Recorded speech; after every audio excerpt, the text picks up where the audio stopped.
Thanks for tuning in to my official YouTube channel, Reverend MeeLing, also been known as Reverend Susan MeeLing, Lady MeeLing, Lady Dori, Belle, so on and so forth. So there was this point in time where I still feel bad about this, and I've tried to do what I can to keep myself calm, because there was this one point in time I got so angry. I was absolutely infuriated. So I was driving back from Fort Worth to San Antonio. My son and my daughter were in the back seats of I think it was the Dodge Grand Caravan that I had at the time. And my now dead ex-husband was yelling at me over a bunch of different things that weren't my fault, sadly, as usual. Nonetheless, I was extremely infuriated because I couldn't do what I needed to do. My headaches and my migraines were just astronomically through the roof.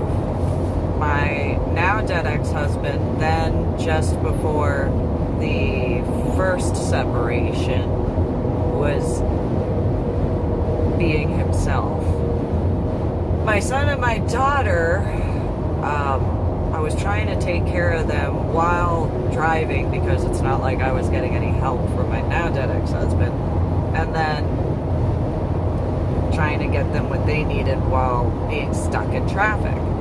And for those who know the drive from Fort Worth to San Antonio, you know that conjunction area on 35 where 35 from Dallas and Fort Worth meet essentially in Hillsboro.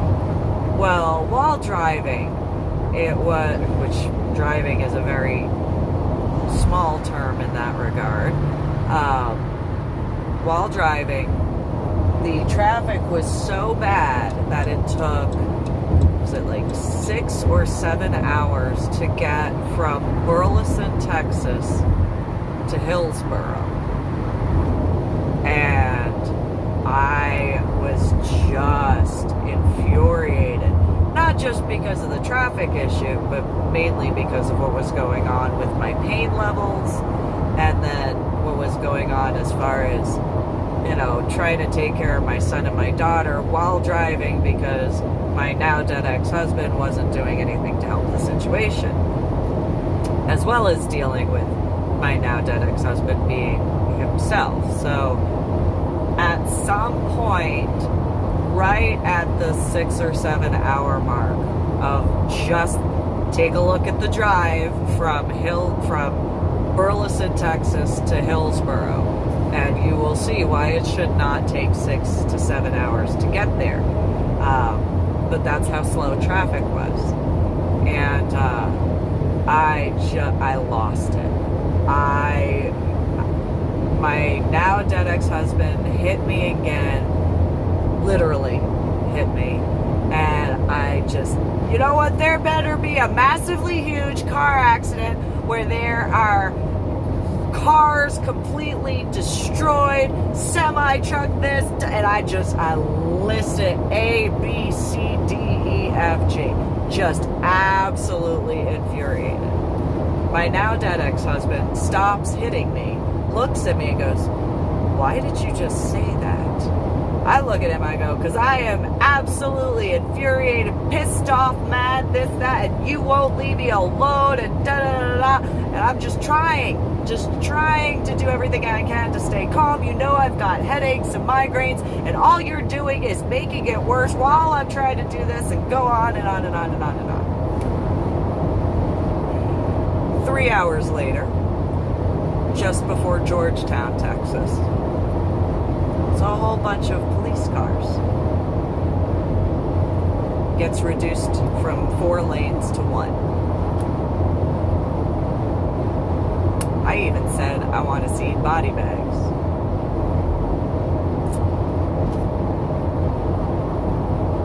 I stopped counting after 17 body bags. Stopped counting cars after after seeing 3 different Jeeps and trucks where this area is completely gone. Stopped counting semi-trucks after the 2nd or 3rd that was all mangled and twisted. Drove in complete silence. Dealt with the migraine level pain. My son and my daughter were asleep at that point.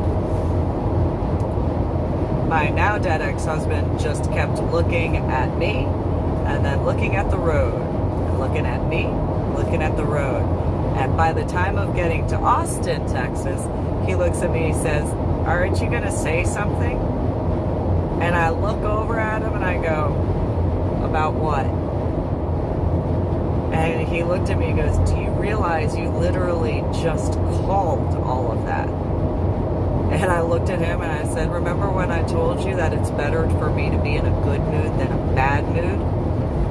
And he just looked at me and he looked out the window and he looked at me again and he goes, "Yeah." I said, "Well, I feel bad. I'm going to do what I can to not speak out of anger again or fury and rage. But I guess there has to be reasons why I wouldn't be speaking out of anger, fury, and rage. So I feel bad. Even to this day, the 17th of June, 2020, I still feel bad about that to this day. And I do what I can to not speak out of anger, fury, and rage combined. However, he, meaning my now dead ex-husband, was silent for the rest of the drive. After that comment in Austin, didn't have anything else to say. Just, "Oh, you said that, okay." And then, when we got back to San Antonio, to my house in San Antonio, he looks at me after I get my son and my daughter, taken care of, put them into their rooms after, getting them cleaned up, dinner, whatever, at that point, snack, and then, brush their teeth, so on and so forth, get them squared away. And I go downstairs, go outside, light up a cigarette in the back patio area. My now dead ex-husband walks outside, looks at me sitting there just smoking my cigarette, and he goes, "Do you have something to say about what just happened?" I look at him and I said, "Oh, James and Lydia are taken care of. And I'm going to make myself a cup of coffee to calm myself down."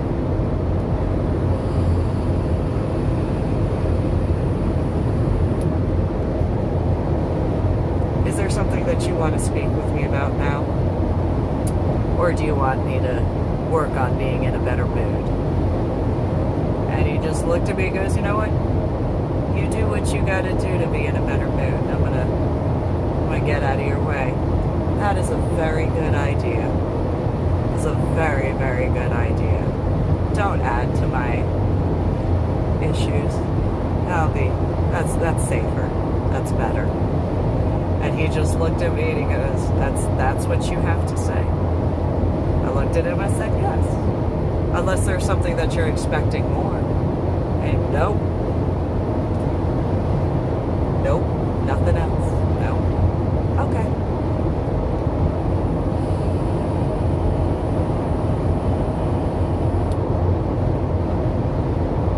I know that there are records of that.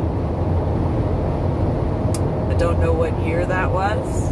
I'm fairly certain it was before the first separation. I know it was when I had the white Dodge Grand Caravan. And I've said many times before, it is better when I am in a good mood than in a bad mood. There's an example.